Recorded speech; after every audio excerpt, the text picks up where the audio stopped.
آکسانش توی دست چپشه، اونم توی شمارش 5ش. وقتی شما اینو به این آکسان 5 میزنیم، ببین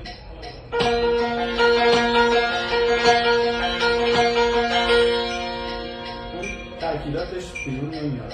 اما خب این یه بخشی تو جانبدارایی که با تار اجرا میشه به اکسنتایی که روی عدد 5 مینداختن اونو جذاب‌تر میکرده. حالا توی جانبدارای مثلا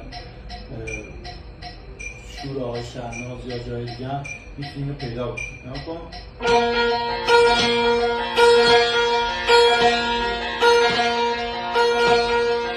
اول 5 چیه؟ آکسان داری 1 2 3 4 5.